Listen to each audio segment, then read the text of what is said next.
అందరికీ హలో అండి, welcome to our channel. అందరు ఎలా ఉన్నారండి? బాగున్నారా? నేను కూడా చాలా బాగున్నానండి. ఈరోజు ఈ వీడియోలో ఏం షేర్ చేసుకున్నాను మీకు ఇప్పటికి అర్థమైపోయిందండి. అవునండి, స్పాంజ్ కేక్. ఈ స్పాంజ్ కేక్ తయారు చేసేదానికన్నా ముందుగా ఈ షీటు ఈ గ్యాస్ గట్టు పైన ఎందుకు పరుస్తున్నానో ఒక్కసారి గమనించండి, స్కిప్ చేయకుండా చూడండి, చెప్తాను. కావాల్సినవి, కేక్కి కావాల్సినవి అన్నీ రెడీగా పెట్టుకోవడానికి ప్రిపేర్ అయ్యానండి. అవునండి, అన్నీ రెడీగా పెట్టుకుంటే చిటికలో చేయొచ్చు. ఒకటా రెండా చాలా వెయ్యాలండి ఈ కేకులో. అవన్నీ ఇదిగో ఇక్కడ పెడుతున్నాను చూడండి. కూరల్లో వండుకునే వంట నూనె, అలానే brown sugar, cocoa powder, measurements cups.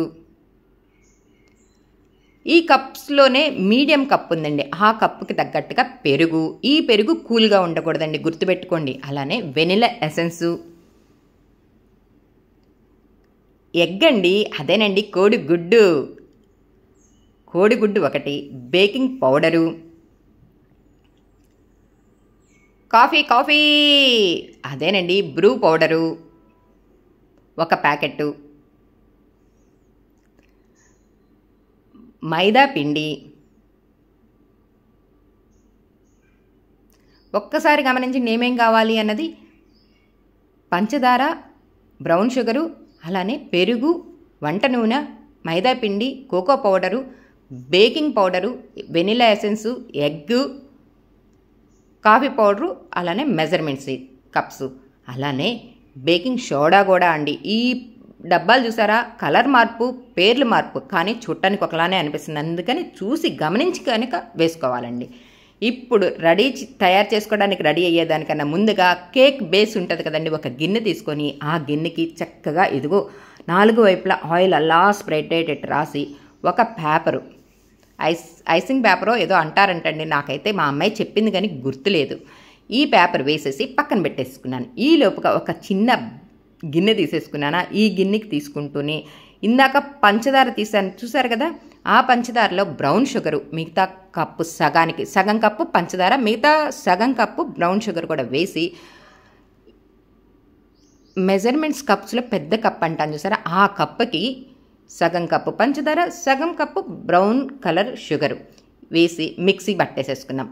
చూసారా ఎంత మెత్తగా మిక్సీ పట్టుకున్నామో, పక్కన పెట్టేసేసుకున్నానండి.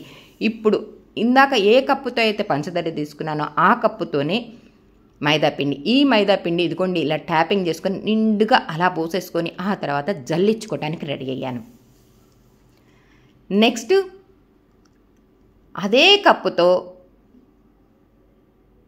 కోకో పౌడర్ కూడా వేసి మంచిగా జల్లించేసుకున్నానండి. ఏ కప్పుతో అయితే పంచదార తీసుకున్నానో ఆ కప్పుతోనే మైదాపిండి, ఆ కప్పుతోనే కోకో పౌడర్ కూడా వేసి, ఈ మెజర్మెంట్స్ కప్స్లో చిన్న స్పూన్లు ఉన్నాయి చూసారా, లీస్ట్ అదే చివర స్పూన్, ఆ స్పూన్తో బేకింగ్ పౌడరు, బేకింగ్ సోడా, అలానే చిటికెడు ఉప్పు కూడా వేసేసి మంచిగా జల్లిచ్చేసుకొని ఇదిగోండి మొత్తం ఇలా కలిపి పెట్టేసేసుకుంటా. ఇందాక షుగర్ మిక్సీ పట్టుకున్నాను చూసారా, ఆ షుగర్ కూడా వేసి మంచిగా అలా కలిసిపెట్టేట్టుగా అలా కలిపేసేసి, ఇప్పుడు ఎగ్ కూడా వేసేసానండి. ఎగ్ కూడా వేసి ఆ తర్వాత కప్పు పెరుగు, అలానే ఈ కప్స్లోనే చూసారా మీడియం సైజ్ కప్పు ఉంది, ఆ కప్పుతో చిన్న కప్పుతో ఆయిలు వేసి, వేడి నీళ్ళండి, గోరువెచ్చని నీళ్ళు వేడిగా ఉన్నాయి కాబట్టి కొంచెం సేపు పక్కన పెట్టి మిశ్రమం మొత్తం కలిసిపోయేటట్టుగా అలా కలుపుకోవాలండి. అదేనండి మైదా పిండిలో cocoa powder, baking powder, baking soda, egg, పెరుగు, వెనిలా ఎసెన్స్, ఆయిల్ అన్నీ వేసాం కదా, అవన్నీ కలిసిపోయేటట్టుగా కలుపుకున్న తర్వాత ఇప్పుడు గోరువెచ్చని నీళ్లు కూడా కలిపి ఇలా కలుపుకోవాలండి. చూస్తున్నారా మా కోడలు అలా కలుపుతూ ఉంటే నేను ఇలా వీడియో తీయటం నాకు భలే నచ్చిందండి. డిఫరెంట్ వంటలు కావాలి అంటే మా కోడల దగ్గరికి వెళ్ళాల్సిందండి. చాలా చక్కగా అలా వంటలు చేస్తూ ఉంటే ఇలా వీడియోలు తీసేసి మీతో చక్కగా షేర్ చేసుకోవచ్చు కదా. ఆల్రెడీ చాలా వీడియోలు మీతో షేర్ చేసుకున్నానండి. ఇప్పుడు స్పాంజ్ కేక్ కూడా అంత చక్కగా రెడీ చేయడానికి రెడీ అయ్యామా. చూస్తున్నారా ఓవెన్ వెయిట్ చేసామండి. అదేనండి ఒక 10 నిమిషాలు ఆన్ చేసి పెట్టేసేసుకోవాలండి. ఈలోపుగా ఇందాక కాఫీ పౌడర్ మర్చిపోయామండి, ఆ కాఫీ పౌడర్ కూడా వేసి చక్కగా ఎదుగోండి మంచిగా కలిసిపోయేటట్టుగా ఇదిగో ఇలా మిక్స్ చేసేసుకున్న తర్వాత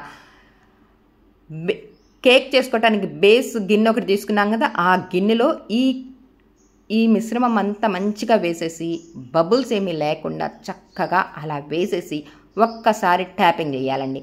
ఓవెన్ ఉంటేనే ఓవెన్లో చేసుకోవచ్చండి. ఓవెన్ లేకపోయినా కూడా విడిగా గిన్నెలో పెట్టేసేసుకొని వండుకోవచ్చు. ఇదిగో ఇలా. కానీ చిన్న గిన్నె చూపిస్తున్నానండి, కొంచెం పెద్ద గిన్నె పెట్టండి మీరు ఇంట్లో ఓవెన్ కనుక లేకపోతే. ఓవెన్ అయితే 10 నిమిషాలు అయిపోయిందా, వేడెక్కిందా, అప్పుడు ఈ కేక్ బాక్స్ దాంట్లో పెట్టేసేసి కరెక్ట్గా 35 మినిట్స్ అలా ఆన్ చేసేసి 35 మినిట్స్ మర్చిపోవటమేనండి. ఈలోపుగా ఒక్కసారి ఇందాక మీకు గ్యాస్ గట్టు పైన ఒక క్లాత్ వేశాను, షీట్ వేశాను, గుర్తుంచుకున్నారా, గమనించారా? ఆ షీట్ ఎందుకు వేశాను అంటే చుట్టూ ఏమీ పడినా ఈ షీట్ మీదే పడుతుంది కాబట్టి చక్కగా అలా తీసేసి ఇలా వాష్లో వేసేసేయచ్చు. బాగుంది కదా. ఇప్పుడైతే 35 మినిట్స్ అయిపోయిందా, ఇద్దుకోండి కేక్ రెడీ అయిపోయింది. స్పోర్క్ పెట్టి అలా గుచ్చి లేపి ఇలా చూస్తే అసలు చూడండి స్పూన్కి అంటుకోలేదు, అప్పుడు కరెక్ట్గా బేక్ అయినట్టండి. అంతే. ఒక్క 10-15 నిమిషాలు వేడి ఆరిపోయేదాకా అలా ఉండేసేసి వేడిగా ఉందా చల్లగా ఉందా అని గమనించుకున్న తర్వాత ఇదిగో ఇలా కత్తి తీసేసుకొని 4 వైపులా నేను ఎలా చేస్తున్నానో ఒక్కసారి చూడండి. సారీ నేను కాదండి, మా కోడలు ఎలా చేస్తుందో చూడండి. మా కోడలు అలా చేస్తూ ఉంటే ఇలా చక్కగా అలా వీడియో తీసుకుంటూ ఆస్వాదిస్తూ మీతో షేర్ ఎలా చేసుకోవాలా అని ఊహించుకుంటూ ఇదిగో ఇలా వీడియో తీశాను. చూస్తున్నారా? అతుకోండి. అసలు ఎంత చక్కగా కుదిరిందో చూసారా. బయట మనం కేక్ తెచ్చుకుంటాం కదండి పుట్టినరోజు పార్టీలప్పుడు, ఎంత చక్కగా కుదిరిందో అంతే మంచిగా కుదిరిందండి. చూడటానికి మాత్రం భలే అనిపిస్తుంది. ఇప్పుడు తింటే ఎలా ఉంటుంది, ఆల్రెడీ మాకు ఎన్నోసార్లు తినున్నాం కాబట్టి ఈ టేస్ట్ అయితే తెలుసండి. ఈ మధ్యకాలమే కదా నేను వంటల ఛానల్ అదే లక్కీ లచ్చక్క పెట్టింది. ఆ తర్వాత కుదిరినట్టు కొన్ని వీడియోస్ అప్లోడ్ చేశాను కదా. ఇప్పుడు ఇన్ని రోజుల తర్వాత ఇప్పుడు ఈ కేక్ వీడియో అప్లోడ్ చేయడానికి కుదిరింది. మా చిట్టి తల్లి చూసారా, చిన్నపిల్లలకి ఎంతో ఇష్టంగా తినే ఈ చిన్నారి తల్లులకి ఇదిగో ఇలా మీరు కూడా చేసి పెట్టారనుకోండి. చూడండి ఎంత ఈజీగా ఉందో. కష్టమైన పని కాదు కదా. పాత రోజుల్లో చాలా కష్టంగా కేకులు తయారు చేసేవాళ్ళం. ఇప్పుడు అన్నీ రెడీమేడ్గా దొరుకుతున్నాయి కదా. ఇంత చక్కగా తెచ్చుకొని చూస్తున్నారా ఇలా వండేసేసుకోవచ్చు. మా మనవరాలు చూడండి చాలా బాగుందని ఎంత చక్కగా చెప్పిందో. నేను, మా మనవరాలు, మా కోడలు, మా కొడుకు, మా వారు అందరం పోటాపోటీగా అలా కేకులు తినేసేసి రెడీ అయిపోయామండి. మీకు కూడా నచ్చింది కదా. నచ్చితే ఇంకెందుకండి ఆలస్యం, అలా వండేసేసేయండి. మీరు కూడా టేస్ట్ చేసి నచ్చితే లైక్ చేయండి, షేర్ చేయండి, సబ్స్క్రైబ్ చేసుకోవడం మర్చిపోవద్దండి. మళ్ళీ కొత్త వీడియోతో మీతో షేర్ చేసుకోవడానికి నేను రెడీగా ఉంటానండి.